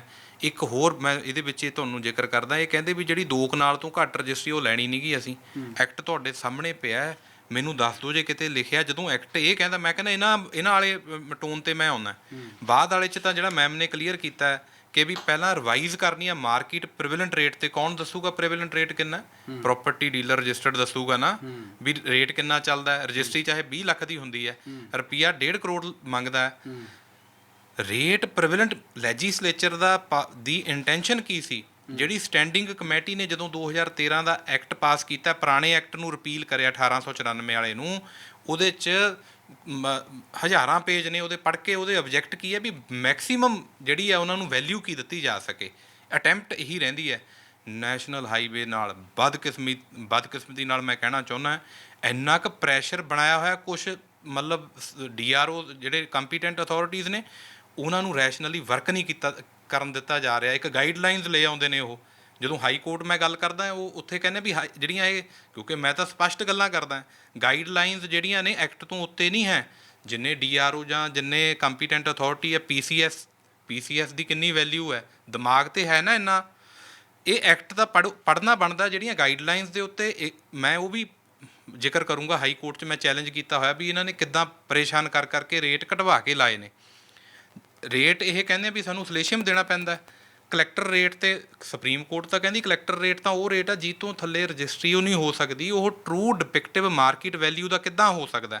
ਇਸੇ ਕਰਕੇ ਥਰਡ ਪ੍ਰੋਵੀਜ਼ੋ ਜਿਹੜੀ ਪਾਈ ਹੈ 26 ਦੇ ਵਿੱਚ, ਪਹਿਲਾ ਸਟੈਪ ਜਿਹੜਾ ਕਲੈਕਟਰ ਹੈ, ਕਲੈਕਟਰ ਇਜ਼ ਇਕੁਅਲ ਟੂ ਕਾਲਾ ਨੈਸ਼ਨਲ ਹਾਈਵੇਜ਼ ਦੇ ਵਿੱਚ, ਪਹਿਲਾ ਸਟੈਪ ਉਹ ਲਊਗਾ ਰਿਵਾਈਜ਼ ਅਤੇ ਅਪਡੇਟ ਕਰੂਗਾ market value of land prevalent market rate ਦੇ ਉੱਤੇ। ਸਾਰੀਆਂ ਰਜਿਸਟਰੀਆਂ ਲੈਣੀਆਂ ਬਣਦੀਆਂ ਜੇ ਰਜਿਸਟਰੀਆਂ ਵੀ ਲੈਣੀਆਂ। ਤੁਸੀਂ ਪੁੱਛਿਆ ਸੀ ਕਿ ਕੀ ਜਿਹੜੇ ਬੰਦੇ ਦੀ ਲੈਂਡ ਅਕਵਾਇਰ ਹੋ ਗਈ, ਦੁਫਾੜ ਹੋ ਗਈ, 2 ਤਰ੍ਹਾਂ ਦੀ ਪ੍ਰਾਪਰਟੀ ਅਕਵਾਇਰ ਹੋ ਰਹੀ ਹੈ। ਇੱਕ ਤਾਂ ਰੋਡ ਜਿਹੜੇ ਐਗਜ਼ਿਸਟ ਕਰਦੇ ਨੇ ਉਹ ਚੌੜੇ ਕੀਤੇ ਜਾ ਰਹੇ ਨੇ। ਜਿਹੜੇ ਰੋਡ ਚੌੜੇ ਕੀਤੇ ਜਾ ਰਹੇ ਨੇ, ਮੈਂ ਕਲੈਕਟਰ ਰੇਟ ਦੀ ਉਹ ਗੱਲ ਕਰਦਾ। ਤੁਹਾਨੂੰ ਪਤਾ ਹੋਣਾ, ਜਦੋਂ ਤੁਸੀਂ ਸਪੋਜ਼ ਤੁਸੀਂ ਕੋਈ ਸ਼ੁਕਲਾ ਸਾਹਿਬ ਕੋਈ ਰਜਿਸਟਰੀ ਕਰਾਉਣੀ ਹੈ, ਮੈਂ ਤਾਂ ਖੁਦ ਖੇਤੀ ਕਰਦਾ ਰਿਹਾ, ਖੇਤੀ ਕਿਸਾਨੀ ਦੇ ਮਤਲਬ ਜੱਟ ਸਿੱਖ ਫੈਮਿਲੀ 'ਚੋਂ ਆ ਕੇ ਪ੍ਰੈਕਟੀਕਲ ਪਤਾ, ਚਲੋ ਜਿੰਨਾ ਕੁ ਕੋਸ਼ਿਸ਼ ਹੁੰਦੀ ਆ ਹੈਲਪ ਕਰ ਰਹੇ ਹਾਂ ਕਿਸਾਨਾਂ ਦੀ। ਜਿਹੜਾ ਸੜਕ ਦੇ ਨਾਲ 200 ਫੁੱਟ ਤੱਕ ਦਾ ਏਰੀਆ, ਜੇ ਤੁਸੀਂ ਉਹਦੀ ਰਜਿਸਟਰੀ ਕਰਾਉਣੀ ਹੈ, ਜਦੋਂ ਤੁਸੀਂ ਰਜਿਸਟਰੀ ਕਰਾਉਣ ਜਾਣਾ ਤਹਿਸੀਲਦਾਰ ਕੋਲ, ਜਿਹੜੀ ਉਹਦੇ 'ਤੇ ਸਟੈਂਪ ਡਿਊਟੀ ਲੱਗਣੀ ਹੈ ਨਾ, ਸਟਾਂਪ ਡਿਊਟੀ, ਉਹ ਹਾਇਰ ਰੇਟ ਦੀ ਲੱਗਣੀ ਹੈ। ਉਹਦੇ ਕਲੈਕਟਰ ਰੇਟ ਵੀ ਹਾਈ ਹੁੰਦੇ ਆ। ਜਿੰਨੇ ਮੈਂ ਅਵਾਰਡ ਪੜ੍ਹ ਕੇ ਮੈਨੂੰ ਇੰਨਾ ਇਸ ਗੱਲ ਦਾ ਮੈਨੂੰ ਦੁੱਖ ਹੈ। ਉੱਥੇ ਜਿਹੜਾ ਕੱਲ੍ਹ ਆ ਉਹ ਲਿਖ ਰਿਹਾ ਕਿ ਇਹ ਐਗਰੀਕਲਚਰ ਪੋਟੈਂਸ਼ੀਅਲ ਹੈ ਇਹਦਾ। ਜੇ ਕਿਸੇ ਨੇ ਘਰ ਵੀ ਬਣਾਇਆ ਹੋਇਆ ਖੇਤਾਂ 'ਚ, ਉਹ ਕਹਿੰਦਾ ਉਹਦਾ ਰੇਟ ਨਹੀਂ ਦਿੱਤਾ ਜਾ ਰਿਹਾ। ਗੈਰ ਮੁਮਕਿਨ ਹੋ ਜਾਂਦੀ ਹੈ ਨਾ ਪ੍ਰਾਪਰਟੀ, ਜਿਹੜੀ ਵਾਹੀ ਯੋਗ ਨਹੀਂ ਯੂਜ਼ ਹੁੰਦੀ, ਚਾਹੀ ਤੋਂ ਉਹ ਗੈਰ ਮੁਮਕਿਨ ਹੋ ਜਾਂਦੀ ਹੈ। ਬੰਦਿਆਂ ਦਾ ਘਰ ਬਣਿਆ, ਰੈਜ਼ੀਡੈਂਸ਼ੀਅਲ ਹਾਊਸਿਸ ਬਣੇ ਹੋਏ ਆ, ਕਾਨੂੰਨ ਕਹਿੰਦਾ ਘਰ ਦੇ ਬਦਲੇ ਘਰ ਬਣਾ ਕੇ ਦੇਣਾ। ਇੱਥੇ ਆ ਰਿਹਾ ਸੀਗਾ ਕਿ ਮਿਲਣਾ ਕੀ ਚਾਹੀਦਾ ਹੈ। ਜਿਵੇਂ ਬਹੁਤ ਸਾਰੀਆਂ ਚੀਜ਼ਾਂ ਤੁਸੀਂ RR ਦਾ ਜ਼ਿਕਰ ਕਰ ਰਹੇ ਸੀ, ਉਹ RR ਕੀ ਹੈ? ਰੀਹੈਬਿਲਿਟੇਸ਼ਨ ਤੇ ਰੀਸੈਟਲਮੈਂਟ ਹੈ। ਸੈਕੰਡ ਤੇ ਥਰਡ ਸ਼ਡਿਊਲ ਦੇ ਅਕੋਰਡਿੰਗਲੀ ਉਹ ਦੇਣਾ ਬਣਦਾ ਹੈ। ਸੌਖੇ ਸ਼ਬਦਾਂ 'ਚ ਹਾਂ, ਉਹ ਪੁਨਰਵਾਸ ਦੀ ਗੱਲ ਕਰਦਾ ਨਾ। ਉਹ ਪੁਨਰਵਾਸ ਦੀ ਗੱਲ ਕਿੱਦਾਂ ਕਰਦਾ? ਹੁਣ ਜਿਹੜਾ ਨਵਾਂ ਐਕਟ ਬਣਿਆ, ਉਹ ਤਾਂ ਪਾਰਲੀਮੈਂਟ ਨੇ ਬਣਾਇਆ ਨਾ, ਉਹਦੇ ਉੱਤੇ ਤਾਂ ਕੁਝ ਨਹੀਂ ਹੈ ਨਾ, ਉਹਦੇ ਉੱਤੇ ਕੋਰਟ ਹੈ ਨਾ, ਉਹਦੇ ਉੱਤੇ ਕੋਈ ਨੈਸ਼ਨਲ ਹਾਈਵੇਜ਼ ਹੈ। ਇਹਨਾਂ ਤੇ ਲਾਗੂ ਕਰਤਾ ਸੈਕੰਡ ਸ਼ਡਿਊਲ। ਸੈਕੰਡ ਸ਼ਡਿਊਲ ਦੇ ਵਿੱਚ ਦੇਣਾ ਕੀ ਹੈ? ਜੇ ਘਰ ਆਉਂਦਾ ਤਾਂ ਘਰ ਬਣਾ ਕੇ ਦੇਣਾ, ਔਰ ਉਹ ਕਬਜ਼ਾ ਲੈਣ ਤੋਂ ਪਹਿਲਾਂ ਦੇਣਾ, ਕਿਉਂਕਿ ਬਾਅਦ 'ਚ ਤਾਂ ਉਹਦਾ ਕੋਈ ਮਤਲਬ ਹੀ ਨਹੀਂ ਰਹੂਗਾ ਵੀ ਕਬਜ਼ਾ। ਇਹ ਕਹਿੰਦੇ ਨਹੀਂ ਅਸੀਂ ਹਾਂ ਲਾਗੂ ਹੈ, ਅਸੀਂ ਦੇਖਾਂਗੇ ਕਰਨਾ ਨਹੀਂ ਕਰਨਾ। ਪਹਿਲਾਂ ਐਫੀਡੇਵਿਟ ਇਹਨਾਂ ਨੇ ਹਾਈ ਕੋਰਟ ਦੇ ਵਿੱਚ ਇਹ ਫਾਈਲ ਕੀਤੇ ਕਿ ਵੀ ਅਸੀਂ ਹੈਗੇ ਹਾਂ ਨੈਸ਼ਨਲ ਹਾਈਵੇ ਲੀਨੀਅਰ ਪ੍ਰੋਜੈਕਟ ਆ, ਸਾਨੂੰ ਕੋਈ ਲੋੜ ਨਹੀਂ ਹੈ R&R ਕਰਨ ਦੀ, ਅਸੀਂ ਤਾਂ ਬਸ ਆਹੀ ਕੁਝ ਦੇਣਾ ਹੈ। ਇੱਕ ਸੋਸ਼ਲ ਇੰਪੈਕਟ ਅਸੈਸਮੈਂਟ ਸਟੱਡੀ ਮੈਂ ਕੱਢੀ ਇਹਨਾਂ ਦੀ ਕੀਤੀ ਹੋਈ, ਉਹ 6 ਸਟੇਟਾਂ ਦੇ ਵਿੱਚ ਹੋਈ, ਯੂਪੀ, ਰਾਜਸਥਾਨ, ਆਂਧਰਾ ਪ੍ਰਦੇਸ਼ ਅਤੇ ਹਿਮਾਚਲ ਪ੍ਰਦੇਸ਼। ਗੁੰਮਾ ਫੈਦਸ ਵਾਲੀ ਰੋਡ ਹੈ, ਉੱਥੇ ਇਹਨਾਂ ਨੇ R&R ਦੇਤਾ ਸਾਰਿਆਂ ਨੂੰ। ਇੰਡੀਆ ਦੇ ਵਿੱਚ ਆ ਉਹ ਵੀ। ਮੈਂ ਇਹ ਕੋਰਟ ਦੇ ਵਿੱਚ ਵੀ ਕਿਹਾ ਵੀ ਪੰਜਾਬ ਜਾਂ ਜਿਹੜੇ ਮੈਂ ਮੈਟਰ ਕਰ ਰਿਹਾ, ਇਹਨਾਂ ਨਾਲ ਡਿਸਕ੍ਰਿਮੀਨੇਸ਼ਨ ਕਿੱਦਾਂ? ਅਸੀਂ ਵੀ ਤਾਂ ਉਸੇ ਭਾਰਤ ਦਾ ਹਿੱਸਾ ਹੈ ਜਿੱਥੇ ਹੋਰਾਂ ਨੂੰ ਦੇਤੇ। ਉਹ ਕਹਿੰਦੇ ਨਹੀਂ ਜੀ, ਉੱਥੇ ਫੰਡਿੰਗ ਆ ਜਿਹੜੀ ਉਹ ਵਰਲਡ ਬੈਂਕ ਕਰ ਰਿਹਾ। ਉਹਨਾਂ ਦੀ ਉਹ ਪ੍ਰੋਵੀਜ਼ਨ ਮੈਂ ਪੜ੍ਹਾਤੀ ਕਿ ਜਿਹੜਾ ਫੰਡ R&R ਦਾ ਦੇ ਰਿਹਾ ਉਹ ਗਵਰਨਮੈਂਟ ਆਫ ਇੰਡੀਆ ਪ੍ਰੋਵਾਈਡ ਕਰ ਰਹੀ ਹੈ। ਉੱਥੇ ਹੋਰ ਕੀ ਦਿੱਤਾ ਜਾ ਰਿਹਾ? ਰੇਹੜੀ ਫੜੀ ਵਾਲਿਆਂ ਨੂੰ ਕਰੋੜਾਂ ਰੁਪਈਆ, ਕਿਸੇ ਦਾ ਨਲਕਾ ਆ ਰਿਹਾ ਉਹਨੂੰ 3.5 ਲੱਖ ਰੁਪਇਆ। ਇੱਥੇ ਟਿਊਬਵੈੱਲ ਵਾਲਿਆਂ ਨੂੰ ਟਿਊਬਵੈੱਲ ਨਹੀਂ ਦਿੱਤਾ ਜਾ ਰਿਹਾ। ਹੁਣ ਜਿਹੜੇ ਇਹ ਪਟੀਸ਼ਨ ਜਿਹੜੇ ਮੈਂ ਇੱਥੇ ਫਾਈਲ ਕਰਕੇ ਕੰਟੈਸਟ ਕੀਤਾ, ਜਿਹ 'ਚ ਸਟੇ ਵੀ ਹੋਇਆ, ਹੁਣ ਫਿਰ 2 ਮੈਟਰਾਂ ਦੇ ਵਿੱਚ ਸਟੇ ਕੀਤਾ ਡਿਵੀਜ਼ਨ ਬੈਂਚ ਨੇ। ਉਹਦੇ 'ਚ ਜਦੋਂ ਮੈਂ ਕੱਢ ਕੇ ਇਹ ਪੂਰਾ ਲਗਾਇਆ ਕਿ ਵੀ ਇਹਨਾਂ ਨੇ ਜਦੋਂ ਇੱਕ ਨਾ ਇਨਵਾਇਰਮੈਂਟ ਕਲੀਅਰੈਂਸ ਲੈਣੀ ਹੁੰਦੀ ਹੈ, ਜੇ ਕੋਈ ਨਵੀਂ ਰੋਡ ਬਣਦੀ ਹੈ ਨਾ, ਉਹ ਇਨਵਾਇਰਮੈਂਟ ਇੰਪੈਕਟ ਅਸੈਸਮੈਂਟ ਪਾਲਿਸੀ ਬਣੀ ਹੋਈ 2006 ਦੀ ਜੀ। ਉਹਦੇ ਵਾਸਤੇ ਇਹਨਾਂ ਨੇ ਪਹਿਲਾਂ ਇਨਵਾਇਰਮੈਂਟ ਕਲੀਅਰੈਂਸ ਸਰਟੀਫਿਕੇਟ ਲੈਣਾ ਹੁੰਦਾ। ਉਹਦਾ ਰਿਸਰਚ ਕਰ ਲਈ ਤਾਂ ਇਹ ਫਸ ਗਏ, ਅਦਰਵਾਈਜ਼ ਤਾਂ ਇਹਨਾਂ ਨੇ ਝੂਠੇ ਐਫੀਡੈਵਿਟ ਲਾਤੇ ਕਿ ਅਸੀਂ ਨਹੀਂ ਦੇਣਾ R&R। ਜਦੋਂ ਉਹ ਸਰਟੀਫਿਕੇਟ ਕਲੀਅਰੈਂਸ ਕੱਢਿਆ, ਉਹਦੇ ਵਿੱਚ ਅੰਡਰਟੇਕਿੰਗ ਇਹਨਾਂ ਨੇ ਦਿੱਤੀ ਹੋਈ ਵੀ ਹਾਂ ਅਸੀਂ R&R ਵੀ ਕਰਨਾ, ਅਸੀਂ SIA ਵੀ ਕਰਨੀ ਹੈ। ਹਾਈ ਕੋਰਟ 'ਚ ਪਹਿਲੇ ਕੇਸਾਂ 'ਚ ਇਹਨਾਂ ਨੇ ਐਫੀਡੈਵਿਟ ਲਾਏ ਕਿ ਵੀ ਅਸੀਂ ਨਹੀਂ ਕਰਨਾ। ਮੈਂ 340 ਦੀ ਐਪਲੀਕੇਸ਼ਨ ਵੀ ਲਾਈ, ਇਹਨਾਂ ਨੂੰ ਕਿਹਾ ਵੀ ਇਹਨਾਂ 'ਤੇ ਐਕਸ਼ਨ ਲਓ, ਇਹ ਬੇਵਕੂਫ ਬਣਾ ਰਹੇ ਆ ਲੋਕਾਂ ਦਾ। ਇਹ ਕੀਤਾ ਕਿ ਧੱਕਾ ਕੀਤਾ ਜਾ ਰਿਹਾ ਸਰੇਆਮ। ਜੇ SIA RPF ਬਣੂਗਾ ਤਾਂ ਸਾਰਾ ਕੁਝ ਦੇਣਾ ਪਊਗਾ। ਜੇ ਇਹ ਨਹੀਂ ਬਣਨਾ ਸੀ ਨੈਸ਼ਨਲ ਹਾਈਵੇ ਵਾਸਤੇ, ਨੈਸ਼ਨਲ ਹਾਈਵੇ ਜਿਹੜੀ ਅਥਾਰਟੀ ਉਹ ਕਿਸੇ ਦੀ ਸਕੀ ਹੈ। ਮੈਂ ਇਹ ਗੱਲ ਕੋਰਟ 'ਚ ਵੀ ਕਰ ਰਿਹਾ, ਤੁਹਾਡੇ ਜ਼ਰੀਏ ਵੀ ਕਰ ਰਿਹਾ ਕਿ ਜੇ ਇਹ ਆਮ ਅਸੀਂ ਕੋਰਟ 'ਚ ਇਹ ਲਿਖ ਕੇ ਦਿੰਦੇ ਹਾਂ ਵੀ ਅਸੀਂ ਪ੍ਰੋਗਰੈਸ ਅਤੇ ਪ੍ਰੋਸਪੈਰਿਟੀ ਦੇ ਅਗੇਂਸਟ ਨਹੀਂ। ਬੇਸ਼ੱਕ ਜਿੱਥੇ ਕੋਈ ਲੈਂਡ ਐਗਜ਼ਿਸਟਿੰਗ ਸੜਕ ਦੇ ਨਾਲ ਖਾਲੀ ਪਈ ਹੈ, ਉੱਥੇ ਮੈਂ ਜ਼ਰੂਰ ਮੰਗਿਆ ਵੀ ਉੱਥੇ ਚੌੜੀ ਕਰ ਲਓ ਉਨੀ ਕੁ। ਬਾਕੀ ਜੇ ਤੁਹਾਨੂੰ ਅੱਜ ਪਾਪੂਲੇਸ਼ਨ ਦੇ ਅਕੋਰਡਿੰਗਲੀ ਲੋੜ ਹੈ ਵੀ ਇਹ ਰਿਕੁਆਇਰਮੈਂਟ ਹੈ ਇਨਫਰਾਸਟਰਕਚਰ ਦੀ, ਜੇ ਤਾਂ ਨੈਸ਼ਨਲ ਹਾਈਵੇ ਜਾਂ ਗਵਰਨਮੈਂਟ ਆਫ ਇੰਡੀਆ ਜਦੋਂ ਅਸੀਂ ਕਾਰ ਲੈਣ ਜਾਂਦੇ ਹਾਂ ਟੈਕਸ ਫ੍ਰੀ ਕਰ ਦੇਵੇ, ਕਾਰ ਦੇ ਉੱਤੇ ਕੋਈ ਟੈਕਸ ਨਹੀਂ ਅਸੀਂ ਲਵਾਂਗੇ, 35% ਤੱਕ ਦਾ ਟੈਕਸ ਹੈ, 30 ਤੋਂ 35% ਜਿੱਦਣ ਨਵੀਂ ਕਾਰ ਲੈਣੀ ਹੈ। ਜਿਸ ਦਿਨ ਅਸੀਂ ਉਹਦਾ ਨੰਬਰ ਲੈਣਾ ਉਦਣ ਫਿਰ ਅਸੀਂ ਰੋਡ ਟੈਕਸ ਦੇਣਾ। ਉਸ ਤੋਂ ਬਾਅਦ ਟੋਲ ਪਲਾਜ਼ੇ, ਤੁਸੀਂ ਜਾਓ ਦਿੱਲੀ ਜਾਓ, ਮੈਂ ਸੁਪਰੀਮ ਕੋਰਟ ਜਾਂਦਾ, ਪਤਾ ਚੱਲਦਾ ਜਿਹੜੇ ਲੋਕ ਹੈਂਡ ਟੂ ਮਾਊਥ ਨੇ ਜਾਂ ਤੇਲ ਪਵਾਉਣ ਨੂੰ ਵੀ ਸੋਚਦੇ ਨੇ ਵੀ ਟੋਲ ਪਲਾਜ਼ਿਆਂ ਤੋਂ ਬਚਿਆ ਕਿੱਦਾਂ ਜਾਵੇ, ਪਿੰਡਾਂ 'ਚ ਨੂੰ ਨਿਕਲਦੇ ਨੇ ਉਹ। ਉਸ ਤੋਂ ਬਾਅਦ ਜਿਹੜਾ ਉਹ 'ਚ ਤੇਲ ਪੈਣਾ ਉਹਦੇ 'ਤੇ ਵੀ ਟੈਕਸ। ਜਿੱਦਣ ਹੁਣ ਪ੍ਰੋਪਰਟੀ ਇੱਕ ਜ਼ਿਮੀਂਦਾਰ ਦੀ ਲੈਣੀ ਹੈ, ਤੁਹਾਡਾ ਕੁਐਸਚਨ ਦਾ ਮੈਂ ਆਨਸਰ ਕਰਨ ਲੱਗਿਆ, ਪੰਜਾਬ ਦੇ ਵਿੱਚ ਪਹਿਲਾਂ ਹੀ ਜਿਹੜੀ ਲੈਂਡ ਆ ਉਹ ਮਾਰਜਨਲ ਫਾਰਮਰ ਰਹਿ ਗਏ। ਸਟੱਡੀ ਕਹਿੰਦੀ ਹੈ, ਮੈਂ ਬੜੀ ਡਿਟੇਲ 'ਚ ਸਟੱਡੀ ਕੀਤੀ ਹੈ, ਜਦੋਂ ਅੰਡਰਗਰਾਊਂਡ ਵਾਟਰ ਵਾਲਾ ਮੇਰਾ ਧਰਤੀ ਦੇ ਨੀਚੇ ਵਾਲਾ ਪਾਣੀ ਖਤਮ ਹੋਣ ਵਾਲਾ ਪਟੀਸ਼ਨ ਪਿੱਲ ਪਈ ਹੋਈ, ਉਹ 'ਚ ਮੈਂ ਬੜੀ ਡਿਟੇਲ 'ਚ ਸਟੱਡੀ ਕੀਤੀ ਹੋਈ ਹੈ। ਜਿੱਥੇ ਮੁੱਦਾ ਬਣਾਉਂਦੇ ਨੇ ਉਹ 'ਚ ਮੈਂ MSP ਵੀ ਹਰ ਕ੍ਰੌਪ ਦੀ ਮੰਗੀ ਹੈ। ਉਹ ਸਟੱਡੀ ਦੇ ਵਿੱਚ ਮੈਕਸੀਮਮ ਜਿਹੜੀਆਂ ਰਿਪੋਰਟਾਂ ਨੇ ਉਹ ਕਲੀਅਰ ਕਰਦੀਆਂ ਨੇ ਸੈਂਟਰ ਅਤੇ ਸਟੇਟ ਏਜੰਸੀ ਦੀਆਂ, ਜੀ ਪੰਜਾਬ ਦੇ ਵਿੱਚ ਮੈਕਸੀਮਮ ਲੈਂਡਲੋਰਡ ਨਹੀਂ ਹੁਣ ਰਹੇ, ਮਾਰਜਨਲ ਫਾਰਮਰ ਰਹਿ ਗਏ। ਹੁਣ ਸ਼ੁਕਲਾ ਜੀ ਜਿਹਦੇ ਮਤਲਬ 4 ਕਿੱਲੇ ਨੇ, ਦੋਫਾੜ ਹੋ ਗਈ ਲੈਂਡ ਨਵੇਂ ਸਿਰੇ 'ਤੇ, ਉਹ ਪਿੱਛੇ ਇੱਕ ਪਾਸੇ ਰਹਿ ਗਈਆਂ 8 ਕਨਾਲਾਂ ਦਾ ਕਿੱਲਾ, 1.5 ਕਿੱਲਾ ਇੱਕ ਪਾਸੇ ਰਹਿ ਗਿਆ, 1.5 ਕਿੱਲਾ ਇੱਕ ਪਾਸੇ ਰਹਿ ਗਿਆ, ਟਿਊਬਵੈੱਲ ਉਹਦਾ ਵਿੱਚ ਆ ਗਿਆ। ਮੈਂ ਇਹ ਆਪਣੇ ਅਕੋਰਡਿੰਗਲੀ ਵੀ ਜਦੋਂ ਘਰ ਦੇ ਵੱਟੇ ਘਰ ਹੈ, ਮੈਂ ਇਹ ਵੀ ਮੰਗਿਆ ਵੀ ਜੇ ਤੁਸੀਂ ਉਹ ਕਰਨਾ ਤਾਂ ਦੋਹੇ ਪਾਸੇ ਟਿਊਬਵੈੱਲ ਵੀ ਦਿਓ। ਟਿਊਬਵੈੱਲ 2 ਲਾ ਕੇ ਉਹਨੂੰ ਪਤਾ, ਇਹ ਨਹੀਂ ਵੀ 1.5 ਲੱਖ ਜਾਂ 3 ਲੱਖ ਰੁਪਏ ਦਾ ਟਿਊਬਵੈੱਲ ਦੇ ਪੈਸੇ ਦੇ ਦਾਂਗੇ।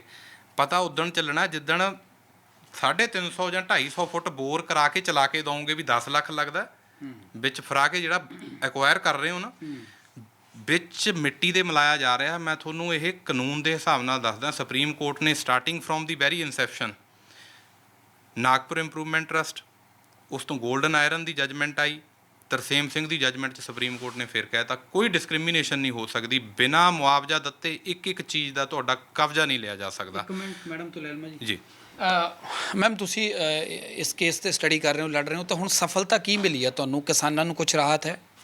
ਹਾਂਜੀ, ਪਹਿਲੇ ਕੇਸਿਸ ਦੇ ਵਿੱਚ ਜਿਵੇਂ ਤੁਹਾਨੂੰ ਪਤਾ ਹੀ ਹੈ ਕਿ ਹਿਮਾਚਲ ਦੇ ਵਿੱਚ ਵੀ ਕੇਸ ਐਡਮਿਟ ਹੋ ਗਏ ਨੇ। ਐਡਮਿਟ ਮੀਨਸ ਜਿਹੜੀਆਂ ਸਾਡੀਆਂ ਕੰਟੈਂਸ਼ਨਸ ਸੀਗੀਆਂ ਉਹਨੂੰ ਕੋਰਟ ਨੇ ਰਿਕਾਰਡ ਕਰਕੇ ਕੇਸਿਸ ਨੂੰ ਐਡਮਿਟ ਕਰ ਲਿਆ, ਅਤੇ 8 ਮਹੀਨੇ ਉਸ ਕੇਸ ਦੀ ਸੁਣਵਾਈ ਹੋਈ ਹੈ ਔਰ ਉਸ ਤੋਂ ਸੁਣਨ ਤੋਂ ਬਾਅਦ ਐਡਮਿਟ ਕੀਤਾ ਔਰ ਇਸ ਗੱਲ ਨੈਸ਼ਨਲ ਹਾਈਵੇ ਨੂੰ ਕਲੀਅਰ ਕਰਤੀ ਹੈ ਕਿ ਨੈਕਸਟ ਡੇਟ ਉਦੋਂ ਤੱਕ ਨਹੀਂ ਦਿੱਤੀ ਜਾਏਗੀ ਜਦੋਂ ਤੱਕ ਇਹਨਾਂ ਦੇ ਸਾਰੇ ਗ੍ਰੀਵੈਂਸਸ ਤੁਸੀਂ ਰਿਡਰੈਸ ਕਰਕੇ ਰਿਪੋਰਟ ਨਹੀਂ ਕਰਦੇ। R&R ਉਹਦੇ ਵਿੱਚ ਅਸੀਂ ਮੰਗਿਆ ਐਂਡ ਉਹਦੇ ਵਿੱਚ ਹੋਰ ਮਾਰਕੀਟ ਵੈਲਿਊ ਨੂੰ ਅਪਡੇਟ ਕਰਕੇ ਨਹੀਂ ਕੀਤਾ ਗਿਆ। ਸਟੇ ਆਰਡਰ ਹੋਇਆ ਇਸ ਕੇਸ ਦਾ? ਹਾਂਜੀ ਬਿਲਕੁਲ ਸਟੇ ਆਰਡਰ ਹੋਏ ਨੇ ਰੀਸੈਂਟਲੀ, ਹੁਣ 4 ਕੇਸਾਂ ਦੇ ਵਿੱਚ ਹੁਣ ਵੀ ਹੋਏ ਨੇ। 2 ਕੇਸਿਸ ਤੁਸੀਂ ਆਲਰੇਡੀ ਪਹਿਲਾਂ ਆਪਾਂ ਡਿਸਕਸ ਕਰ ਚੁੱਕੇ ਹਾਂ। ਹੁਣ ਰੀਸੈਂਟਲੀ ਦਿੱਲੀ ਅੰਮ੍ਰਿਤਸਰ ਕਟੜਾ ਵਾਲਾ ਜਿਹੜਾ ਆਪਣਾ ਪ੍ਰੋਜੈਕਟ ਹੈ ਉਹ ਸਟੇ ਹੋਇਆ ਤੇ ਇੱਕ ਭਾਰਤਮਾਲਾ ਪ੍ਰੋਜੈਕਟ ਹੈ ਲੁਧਿਆਣਾ ਰੂਪਨਗਰ ਨੈਸ਼ਨਲ ਹਾਈਵੇ, ਉਹ ਵੀ ਸਟੇ ਹੋਇਆ। ਦੋਨਾਂ ਕੇਸਿਸ ਦੇ ਵਿੱਚ ਲੱਗਦਾ ਕਿਸਾਨਾਂ ਨੂੰ ਬੈਨੀਫਿਟ ਹੋਊਗਾ, ਫਾਇਦਾ ਹੋਊਗਾ, ਕਿਉਂਕਿ ਲਗਾਤਾਰ ਕਿਸਾਨੀ ਘਾਟੇ ਦਾ ਸੌਦਾ ਹੈ। ਬਹੁਤ ਫਾਇਦਾ ਹੋਏਗਾ ਸਰ। ਇਹ ਜਿਹੜੀਆਂ ਰਿਟ ਪਟੀਸ਼ਨਸ ਨੇ ਨਾ, ਇਹ ਆਪਣੇ ਆਪ ਨੈਸ਼ਨਲ ਹਾਈਵੇ ਦੇ ਅਗੇਂਸਟ ਬਹੁਤ ਕੁਝ ਇਹਨਾਂ ਦੇ ਵਿੱਚ ਅਸੀਂ ਮੈਂਸ਼ਨ ਕੀਤਾ। ਮਤਲਬ ਜਿੰਨੀਆਂ ਇਲੀਗੈਲਿਟੀਜ਼ ਇਹਦੇ ਵਿੱਚ ਅਸੀਂ ਦਰਸਾਈਆਂ ਨੇ, ਕੋਰਟ ਜਦੋਂ ਉਹਨਾਂ ਚੀਜ਼ਾਂ ਨੂੰ ਸੁਣੇਗਾ ਤਾਂ ਤੁਸੀਂ ਰਿਜ਼ਲਟਸ ਫਿਰ ਉਸ ਦੇਖਣਾ ਕੀ ਹੈ। ਇਸ ਲੈਵਲ ਤੱਕ ਨੈਸ਼ਨਲ ਹਾਈਵੇ ਨੇ ਪ੍ਰੋਮਿਸਿਸ ਕੀਤੇ ਨੇ। This is their own report in Ludhiana Rupnagar expressway. This is their own report sir, ਜਿਹਦੇ 'ਚੋਂ ਮੈਂਸ਼ਨ ਕਰ ਰਹੇ ਨੇ ਕਿ ਅਸੀਂ ਰਿਪਲੇਸਮੈਂਟ ਵੈਲਿਊ ਦੇਵਾਂਗੇ, ਜਿਹੜੇ ਵੀ ਇਹਨਾਂ ਦੇ ਸਟਰਕਚਰਸ ਆਣਗੇ ਉਹਦੀ ਰਿਪਲੇਸਮੈਂਟ ਵੈਲਿਊ ਦੇਵਾਂਗੇ ਤੇ R&R ਅਵਾਰਡ ਪਾਸ ਕਰਕੇ ਇਹਨਾਂ ਨੂੰ ਜਿਹੜੇ ਲੋਕੀ ਐਗਰੀਕਲਚਰਲ ਆਕੂਪੇਸ਼ਨ ਨੂੰ ਛੱਡ ਜਾਣਗੇ, ਕਿੱਤੇ ਨੂੰ ਛੱਡ ਜਾਣਗੇ ਕਿਉਂਕਿ ਉਹਨਾਂ ਦੀ ਲੈਂਡ ਐਕਵਾਇਰ ਹੋ ਗਈ, ਉਹਨਾਂ ਨੂੰ ਨਵੇਂ ਕਿੱਤਿਆਂ ਦੀ ਟ੍ਰੇਨਿੰਗ ਦਿੱਤੀ ਜਾਊਗੀ।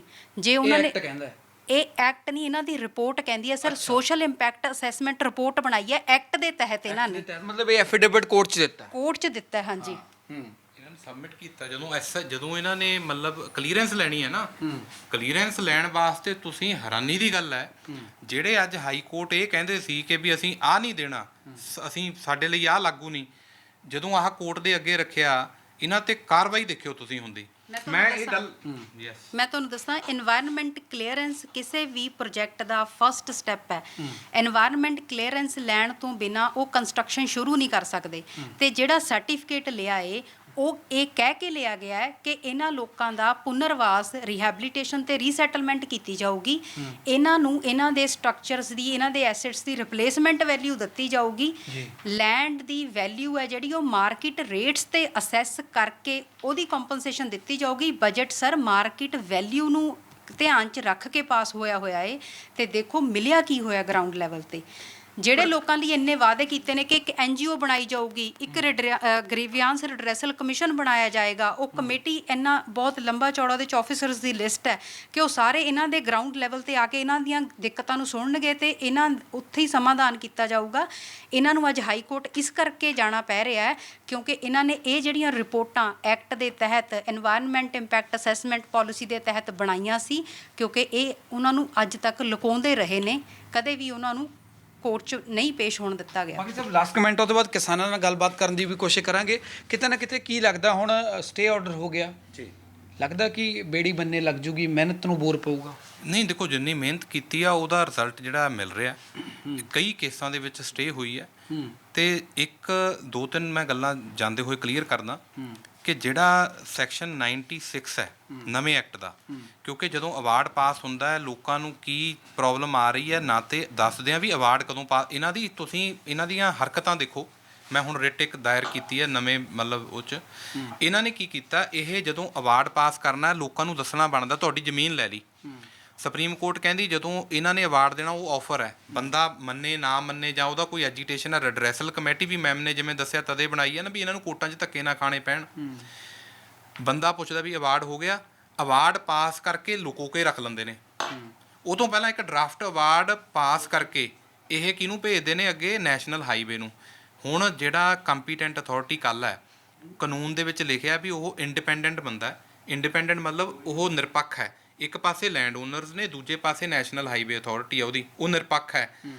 ਉਹ ਇਹਨਾਂ ਨੇ ਇੱਕ ਗਾਈਡਲਾਈਨਸ ਬਣਾ ਲਈ ਕਿ ਜਦੋਂ ਉਹਨੇ ਅਵਾਰਡ ਪਾਸ ਕਰਨਾ ਡਰਾਫਟ ਸਾਨੂੰ ਚੈੱਕ ਕਰਾਊਗਾ ਇੱਕ ਧਿਰ ਨੂੰ। ਉਹ ਨਿਰਪੱਖ ਕਿੱਦਾਂ ਰਹਿ ਗਿਆ? ਉਹ ਵੀ ਅੰਡਰ ਚੈਲੰਜ ਆ। ਦੇਖੋ ਧੱਕਾ ਕਿੱਦਾਂ ਹੋ ਰਿਹਾ, ਉਹਦੇ ਉੱਤੇ ਕਿੱਦਾਂ ਪ੍ਰੈਸ਼ਰ ਪਾ ਕੇ ਲੋਕਾਂ ਦਾ ਗਲਾ ਘੁੱਟਿਆ ਜਾ ਰਿਹਾ। ਅਵਾਰਡ ਜਿਹੜਾ ਇਹ ਚੋਰੀ ਤੇ ਪਾਸ ਕਰਕੇ ਲੋਕਾਂ ਨੂੰ ਪਤਾ ਨਾ ਚੱਲ ਜੇ। ਪਿਛਲੀ ਡੇਟ 'ਚ ਪਾਸ ਕਰਦੇ ਆ, ਡੇਟਾਂ ਚੇਂਜ ਕਰਦੇ ਨੇ। ਬੰਦਾ ਅਪਲਾਈ ਕਰਦਾ ਹੈ ਸੁਵਿਧਾ ਸੈਂਟਰ 'ਚ, ਤੁਸੀਂ ਮੈਨੂੰ ਇਹ ਦੱਸੋ ਤੁਹਾਡੀ ਜ਼ਮੀਨ ਜਿਹੜੀ ਹੈ ਧੱਕੇ ਨਾਲ ਤੁਹਾਡੀ ਮਰਜ਼ੀ ਤੋਂ ਬਿਨਾਂ ਕੋਰਟ ਨੇ ਇਸੇ ਕਰਕੇ ਸੋਲੇਸ਼ੀਅਮ ਹੈ ਨਾ, ਤੁਹਾਡੀ ਪ੍ਰਾਪਰਟੀ ਲੈ ਲਈ, ਉਹਦਾ ਜਦੋਂ ਅਵਾਰਡ ਪਾਸ ਕਰਨਾ ਹੈ ਉਹ ਫਰਜ਼ ਨਹੀਂ ਬਣਦਾ ਦੱਸਣ ਦਾ। ਦੂਜੇ ਨੰਬਰ ਤੇ ਫ੍ਰੀ ਆਫ ਕਾਸਟ ਕਿਉਂ ਨਹੀਂ ਦੇਣੇ ਅਵਾਰਡਾਂ ਦੀ ਕਾਪੀ? ਸੁਵਿਧਾ ਸੈਂਟਰ 'ਚ ਲਾਈਨਾਂ ਲੱਗਦੇ ਆ, ਨਹੀਂ ਅੰਦਰ ਤੁਸੀਂ ਕੁਛ ਨਾ ਕੁਛ ਦੇ ਕੇ ਕਾਪੀ ਲੈਂਦੇ ਹੋ। ਲੋਕਾਂ ਨਾਲ ਧੱਕਾ ਇਸ ਲੈਵਲ ਤੱਕ ਗਿਰ ਚੁੱਕਿਆ ਹੈ। ਫਸਟ ਸ਼ਡਿਊਲ ਲਿਖਿਆ ਜਿਹੜਾ 26 ਕਹਿੰਦੇ ਅਸੀਂ ਮੰਨਦੇ ਹਾਂ, ਉਹਦੇ ਸਟੈਪ ਨੇ। ਪਹਿਲਾ ਮਾਰਕੀਟ ਵੈਲਿਊ ਸਰਟਨ ਹੋਣੀ ਹੈ, ਉਸ ਤੋਂ ਬਾਅਦ ਮਲਟੀਪਲਾਇਰ ਫੈਕਟਰ ਲੱਗਣਾ ਹੈ, ਉਸ ਤੋਂ ਬਾਅਦ ਜਿਹੜੀ ਉਹਦੇ 'ਤੇ ਢਾਂਚਾ ਖੜਾ ਹੈ, ਚਾਹੇ ਉਹਦੇ ਤੁਹਾਡੇ ਦਰਖਤ ਖੜੇ ਨੇ, ਤੁਹਾਡੀ ਅੰਡਰਗਰਾਊਂਡ ਵਾਟਰ ਪਾਈਪਲਾਈਨ ਹੈ, ਚਬੱਚਾ ਹੈ, ਜਾਂ ਕੁਛ ਵੀ ਬਣਿਆ ਹੋਇਆ, ਉਹਦੀ ਕੀਮਤ ਤੈਅ ਹੋਣੀ ਹੈ ਤੀਜੇ ਨੰਬਰ 'ਤੇ। ਉਸ ਤੋਂ ਬਾਅਦ 100% ਸਲੇਸ਼ੀਅਮ ਲੱਗਣਾ ਹੈ, ਫਿਰ 12% ਇੰਟਰਸਟ ਲੱਗਣਾ ਹੈ। ਕਦੋਂ ਤੱਕ? ਜਦੋਂ ਤੱਕ ਅਵਾਰਡ ਪਾਸ ਨਹੀਂ ਹੁੰਦਾ। ਡਿਸਬਰਸਮੈਂਟ ਰੂਲ ਕਹਿੰਦੇ ਆ, ਪੈਸੇ ਦੇਣ ਵਾਲੇ ਰੂਲ। ਜਿੱਦਣ ਅਵਾਰਡ ਪਾਸ ਕਰਨਾ ਹੈ ਉਹ 'ਤੇ 15 ਦਿਨ ਪਹਿਲਾਂ ਪੂਰੀ ਅਮਾਊਂਟ, ਮੈਂ ਪੈਸੇ ਵਿਲਿੰਗਨੈਸ ਐਂਡ ਰੈਡੀਨੈਸ ਦੀ ਗੱਲ ਹੈ ਨਾ, ਸਪੈਸੀਫਿਕ ਰਿਲੀਫ ਐਕਟ ਦੇ ਵਿੱਚ ਜਦੋਂ ਮੈਂ ਰਜਿਸਟਰੀ ਕਰਾਉਣ ਜਾਣਾ ਸ਼ੋਅ ਕਰਨੀ ਪੈਂਦੀ ਹੈ, ਕੋਰਟ ਤਾਂ ਅਲਾਓ ਕਰਦੀ ਹੈ। ਰੈਡੀਨੈਸ ਬਿਲਿੰਗ ਪੈਸੇ ਹੈਗੇ ਆ।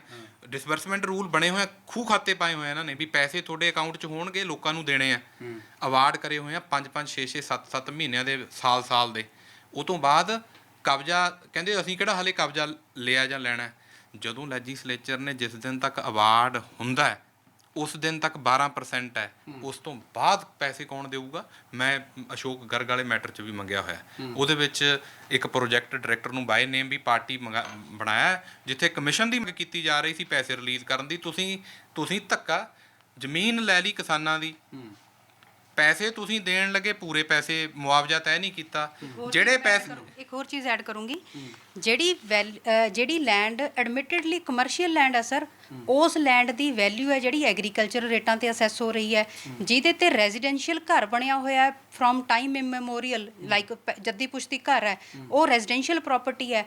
ਉਹਦੇ ਰੇਟ ਨੇ ਜਿਹੜੇ ਲੈਂਡ ਦੇ, ਉਹ ਉਹਨਾਂ ਨੂੰ ਐਗਰੀਕਲਚਰਲ ਰੇਟ ਦਿੱਤੇ ਜਾਂਦੇ ਨੇ। ਤੇ ਜੇ ਕੋਈ ਆਬਜੈਕਸ਼ਨ ਕਰਦਾ ਹੈ, ਇਹ ਧੱਕਾ ਹੈ ਬਿਲਕੁਲ, ਕਿਉਂਕਿ ਰੈਜ਼ੀਡੈਂਸ਼ੀਅਲ ਔਰ ਕਮਰਸ਼ੀਅਲ ਲੈਂਡ ਦੀ ਜਿਹੜੀ ਵੈਲਿਊ ਹੈ ਉਹ ਤਾਂ ਐਗਰੀਕਲਚਰਲ ਨਾਲੋਂ ਕਿਤੇ ਜ਼ਿਆਦਾ ਹੈ। ਇਹ ਬਹਾਨਾ ਕੀ ਬਣਾ ਰਹੇ ਨੇ? ਕਹਿੰਦੇ CLU ਨਹੀਂ ਤੁਹਾਡੇ ਕੋਲ ਹੈਗਾ। CLU ਤਾਂ ਸਾਡੇ ਕੋਲ ਜਿਹੜੇ ਪੁੱਡਾ ਐਕਟ ਆਇਆ ਉਹ 1995 ਤੋਂ ਬਾਅਦ ਆਇਆ, ਉਹ ਤੋਂ ਪਹਿਲਾਂ ਤਾਂ CLU ਲੈਣ ਦੀ ਕੋਈ ਜ਼ਰੂਰਤ ਨਹੀਂ ਸੀ। ਤੇ ਚੇਂਜ ਆਫ ਲੈਂਡ ਯੂਜ਼ ਉਹਨਾਂ ਨੇ 1995 ਤੋਂ ਬਾਅਦ ਨਹੀਂ ਕੀਤਾ, ਉਹਨਾਂ ਨੇ ਤਾਂ ਪਹਿਲਾਂ ਕਰ ਲਿਆ। ਜੇ ਉਹਨਾਂ ਦੀ ਰੈਜ਼ੀਡੈਂਸ਼ੀਅਲ ਲੈਂਡ ਸੀ, ਉਹਨਾਂ ਨੂੰ ਰੈਜ਼ੀਡੈਂਸ਼ੀਅਲ ਲੈਂਡ ਦੇ ਪੈਸੇ ਮਿਲਣੇ ਚਾਹੀਦੇ ਨੇ। ਔਰ ਇੱਕ ਗੱਲ ਹੋਰ, ਜਿਹੜੇ ਲੋਕਾਂ ਦਾ ਘਰ ਹਾਫ ਆ ਰਿਹਾ, ਇਹ ਕੀ ਕਰ ਰਹੇ ਨੇ? ਉਹਦਾ ਹਾਫ ਪੋਰਸ਼ਨ ਦੀ ਹੀ ਵੈਲਿਊ ਅਸੈਸ ਕਰਕੇ ਉਹਨੂੰ ਹਾਫ ਪੋਰਸ਼ਨ ਦਾ ਮੁਆਵਜ਼ਾ ਦੇ ਰਹੇ ਨੇ। ਕਿਉਂ? ਉਹ ਬਾਕੀ ਦੇ ਘਰ 'ਚ ਕਿਵੇਂ ਰਹਿ ਸਕਦਾ? ਉਹ ਇੱਕ ਬੰਦੇ ਦੇ ਘਰ ਦੇ ਵਿਚਕਾਰ ਦੀ ਰੋਡ ਨੈਸ਼ਨਲ ਹਾਈਵੇ ਨਿਕਲ ਰਿਹਾ ਸਰ, ਉਹ ਕੀ ਤੁਸੀਂ ਬਿਲੀਵ ਕਰ ਸਕਦੇ ਹੋ ਕਿ ਉਹ ਨੈਸ਼ਨਲ ਹਾਈਵੇ ਦੇ ਬਿਲਕੁਲ ਐਡਜੋਇਨਿੰਗ ਅੱਧੇ ਪੋਰਸ਼ਨ 'ਚ ਰਹਿ ਸਕਦਾ? ਉਸ ਘਰ ਦਾ ਮੁਆਵਜ਼ਾ ਕੌਣ ਦੇਗਾ? ਸੈਕਸ਼ਨ 94 ਹੈ sir, right to fair compensation act ਦਾ, ਜਿਹੜਾ ਕਹਿੰਦਾ ਹੈ ਕਿ ਜਦੋਂ ਤੁਹਾਨੂੰ ਪਤਾ ਲੱਗਦਾ ਹੈ ਕਿ ਮੇਰਾ ਰੈਜ਼ੀਡੈਂਸ਼ੀਅਲ ਹਾਊਸ ਜਾਂ ਕੋਈ ਹੋਰ ਸਟਰਕਚਰ ਹੈ ਜਿਹੜਾ, ਜੇ ਉਹਦਾ ਹਾਫ ਪੋਰਸ਼ਨ ਆ ਰਿਹਾ, ਤਾਂ ਤੁਸੀਂ ਇਮੀਡੀਏਟਲੀ ਆਬਜੈਕਸ਼ਨਸ ਦਿਓ, ਇਹਦੇ ਲਿਖ ਕੇ ਕੰਪੀਟੈਂਟ ਅਥਾਰਟੀ ਨੂੰ, ਇੱਕ ਕਾਪੀ ਉਹਦੀ ਸੈਕਟਰੀ ਮੌਰਥ ਨੂੰ ਤੁਸੀਂ ਸੈਂਡ ਕਰੋ। ਆਬਜੈਕਸ਼ਨ ਕਰੋ ਕਿ ਜਾਂ ਤਾਂ ਮੇਰਾ ਪੂਰਾ ਸਟਰਕਚਰ ਐਕਵਾਇਰ ਕੀਤਾ ਜਾਵੇ ਜਾਂ ਫਿਰ ਇਹਨੂੰ ਪੂਰਾ ਛੱਡ ਦਿੱਤਾ ਜਾਵੇ। ਤੁਹਾਡਾ ਕਾਨੂੰਨੀ ਹੱਕ ਹੈ ਇਹ। ਛੋਟਾ ਕਮੈਂਟ ਜੀ, ਕਮੈਂਟ ਤੇ ਹੁਣ ਮਤਲਬ ਹੈ ਬਹੁਤ ਕੁਝ ਕਹਿਣ ਵਾਲਾ, ਚਲੋ ਐਨੀ ਹਾਓ ਫਿਰ ਵੀ ਕਨਕਲੂਡ ਮੈਂ ਕਰ ਰਿਹਾ। CLU ਦੀ ਗੱਲ ਕੀਤੀ ਹੈ, ਆਪਣੀਆਂ ਗਾਈਡਲਾਈਨਸ ਬਣਾਈਆਂ ਹੋਈਆਂ CLU ਵਾਸਤੇ। ਜਿਹੜਾ ਬੰਦਾ ਆਪਣੇ ਖੇਤਾਂ 'ਚ ਘਰ ਪਾ ਕੇ ਬੈਠਾ ਹੋਇਆ ਹੈ ਅੱਜ ਤੋਂ, ਜਾਂ ਉਹਨੇ ਕੋਈ ਹੋਰ ਇੰਡਸਟਰੀ ਉੱਥੇ ਚਲਾ ਰਿਹਾ, ਹੁਣ ਤੱਕ ਉਹ ਇੰਡਸਟਰੀ ਚੱਲ ਰਹੀ ਹੈ, ਉਹਨੂੰ ਤੁਸੀਂ ਜਾ ਕੇ ਘਰ ਲੈਂਦੇ ਹੋ, ਉਹ ਤੋਂ ਬਾਅਦ CLU ਮੰਗਦੇ ਹੋ, ਇਹ ਤਾਂ ਸ਼ਰੇਆਮ, ਇਹ ਤਾਂ ਗੈਰ ਕਾਨੂੰਨੀ ਹੈ। ਹਾਈ ਕੋਰਟ, ਸੁਪਰੀਮ ਕੋਰਟ ਦੀਆਂ 10 ਤੋਂ 15 ਜੱਜਮੈਂਟ ਸਾਡੇ ਕੋਲ ਪਈਆਂ, ਜਿੱਥੇ ਇਹ ਲਿਖਿਆ ਵੀ ਚਾਹੇ ਰੈਵਨਿਊ ਰਿਕਾਰਡ ਦੇ ਵਿੱਚ ਐਗਰੀਕਲਚਰ ਰਿਕਾਰਡਡ ਹੈ, ਇਹ ਕਹਿੰਦੇ ਵੀ 3D ਤੋਂ ਬਾਅਦ ਅਸੀਂ ਚੇਂਜ ਨਹੀਂ ਨਾ ਕਰ ਸਕਦੇ। ਉਹ ਕਹਿੰਦਾ ਇੰਨੀਆਂ ਪਾਵਰਾਂ ਨੇ ਕਾਲਾ ਕੋਲੇ, ਜੇ ਭਾਵੇਂ ਉਹ ਐਗਰੀਕਲਚਰ ਰਿਕਾਰਡਡ ਹੈ, ਪਰ ਜੇ ਉਹਨੂੰ ਲੱਗਦਾ ਉਹਦਾ ਪੋਟੈਂਸ਼ੀਅਲ ਜਿਹੜਾ ਕਮਰਸ਼ੀਅਲ ਹੈ ਨਾ, ਤਾਂ ਉਹਨੂੰ ਕਮਰਸ਼ੀਅਲ ਰੇਟ ਦੇਣਾ। ਇੱਕ ਆ ਗੁਰਦਾਸਪੁਰ ਤੋਂ ਖੜੇ ਨੇ ਤੁਹਾਡੇ ਕੋਲ, ਉਹਨਾਂ ਦਾ ਇੱਕ ਹਿੱਸੇਦਾਰ ਨੇ ਜ਼ਮੀਨ ਵੇਚਤੀ ਕਿਸੇ ਇੱਕ ਤੀਜੇ ਬੰਦੇ ਨੂੰ, ਉਹੀ ਮਸਤੀਲ ਚੋਂ, ਉਹੀ ਮਰੱਬੇ ਦੇ ਵਿੱਚੋਂ, ਉਹਨੂੰ ਦੇਤਾ ਕਮਰਸ਼ੀਅਲ। ਇਹਨਾਂ ਦੀ ਵੀ ਲੈਂਡ ਐਡਜੋਇਨ ਸੇਮ ਹੀ ਲੈਂਡ ਹੈ, ਉਹਨਾਂ ਦਾ ਉੱਥੇ ਫਾਰਮ ਹਾਊਸ ਬਣਿਆ ਹੋਇਆ, ਫਾਰਮ ਹਾਊਸ ਦਾ 1 ਰੁਪਿਆ ਨਹੀਂ ਦਿੱਤਾ, ਤੇ ਉਸ ਤੋਂ ਬਾਅਦ ਇਹਨੂੰ ਐਗਰੀਕਲਚਰ ਰੇਟ ਦੇ ਕੇ ਕਹਿੰਦੇ ਬਾਹਰ ਚੱਲੋ। ਨੋਟਿਸ ਇਸ਼ੂ ਕਰ ਰਿਹਾ ਹੈ ਉੱਥੋਂ ਦਾ SDM, 24 ਘੰਟੇ 'ਚ ਜੇ ਤੂੰ ਜ਼ਮੀਨ ਦੇ ਉੱਤੇ ਅੱਗੇ ਕਿੱਦਾਂ ਅਗਲੀ ਫਸਲ ਬੀਜਤੀ ਜਾਂ ਅੱਗੇ ਕਿਵੇਂ ਕਬਜ਼ਾ ਨਹੀਂ ਛੱਡ ਰਿਹਾ। ਇੱਥੋਂ ਤੱਕ ਦੀਆਂ illegality, threatening, open threatening with police, against the law ਕੁਝ ਹੋਰ ਕਹਿੰਦਾ ਹੈ। ਇਹ ਮਤਲਬ ਲਾਅ ਨੂੰ ਫੋਲੋ ਹੀ ਨਹੀਂ ਕੀਤਾ ਜਾ ਰਿਹਾ। ਕੀ ਕਹਿ ਰਹੇ ਸੀ ਤੁਸੀਂ? ਸੁਪਰੀਮ ਕੋਰਟ ਨੇ ਵਾਰ-ਵਾਰ ਇਹ ਗੱਲ ਨੂੰ ਕਿਹਾ ਕਿ court can't shut its eyes regarding the commercial potential of the land. ਇਹ ਨਹੀਂ ਹੈ ਕਿ ਉਹਦਾ ਹੁਣ ਪੋਟੈਂਸ਼ੀਅਲ ਕੀ ਹੈ। ਜੇ ਲੱਗਦਾ ਹੈ ਨਾ ਕਿ ਉਹ ਰੋਡ ਦੇ ਬਿਲਕੁਲ ਐਡਜੋਇਨਿੰਗ ਲੈਂਡ ਹੈ ਤੇ ਇਹਦਾ ਜਿਹੜਾ ਫਿਊਚਰ ਆ ਉਹ ਬਹੁਤ ਬ੍ਰਾਈਟ ਹੈ, ਉਸ ਬ੍ਰਾਈਟ ਫਿਊਚਰ ਨੂੰ ਦੇਖਦੇ ਹੋਏ ਉਹਦੀ ਸਪੈਸ਼ਲ ਕੰਪਨਸੇਸ਼ਨ ਨਾਲ ਪੇ ਕੀਤੀ ਜਾਊਗੀ। ਔਰ ਇਹ ਤਾਂ ਫਿਊਚਰ ਪੋਟੈਂਸ਼ੀਅਲ ਨੂੰ ਤਾਂ ਕੀ ਦੇਖਣਾ ਸੀ, ਇਹ ਤਾਂ ਪ੍ਰੈਜ਼ੈਂਟ ਪੋਟੈਂਸ਼ੀਅਲ ਨੂੰ ਇਗਨੋਰ ਕਰ ਰਹੇ ਨੇ। ਜਿੱਥੇ ਇੰਡਸਟਰੀ ਬਣੀ ਆ ਉਹਨੂੰ ਐਗਰੀਕਲਚਰਲ ਲੈਂਡ ਅਸੈਸ ਕਰਕੇ ਦੇ ਰਹੇ ਨੇ। ਠੀਕ ਹੈ, ਸੋ ਕਿਸਾਨ ਪਹੁੰਚੇ ਹੋਏ ਨੇ ਵਕੀਲ ਸਾਹਿਬ ਦੇ ਚੈਂਬਰ ਦੇ ਵਿੱਚ, ਤਾਂ ਤੁਸੀਂ ਪਹੁੰਚੇ ਆ। ਹਾਲਾਂਕਿ ਦੇਖਿਆ ਜਾਵੇ ਤਾਂ ਲਗਾਤਾਰ ਇਸ ਕੇਸ ਦੇ ਵਿੱਚ ਕਹਿੰਦੇ ਵੀ ਸਟੇ ਆਰਡਰ ਹੋਇਆ, ਤਾਂ ਵੱਡੀ ਸਨਮਾਨ ਗੁਰਦਾਸਪੁਰ ਤੋਂ ਕਿਸਾਨ ਆਏ ਨੇ, ਹੋਰ ਜਿਹੜੇ ਨੇ ਪੰਜਾਬ ਦੇ ਕੋਨੇ-ਕੋਨੇ ਤੋਂ, ਮਾਛੀਵਾੜਾ ਤੋਂ ਆਏ ਨੇ। ਦੇਖ ਸਕਦੇ ਹੋ ਗੁਰੂ ਸਾਹਿਬ ਦਾ ਜਿਹੜਾ ਫੋਟੋ ਦੇਖ ਕੇ ਤੇ ਸਿਰੋਪਾਓ ਪਾ ਕੇ ਜਿਹੜਾ ਸਨਮਾਨਿਤ ਕੀਤਾ ਜਾ ਰਿਹਾ ਬਾਗੜੀ ਸਾਹਿਬ ਨੂੰ। ਤਾਂ ਪਹਿਲਾਂ ਕਿਸਾਨਾਂ ਨਾਲ ਵੀ ਗੱਲਬਾਤ ਕਰ ਲੈਣਾ।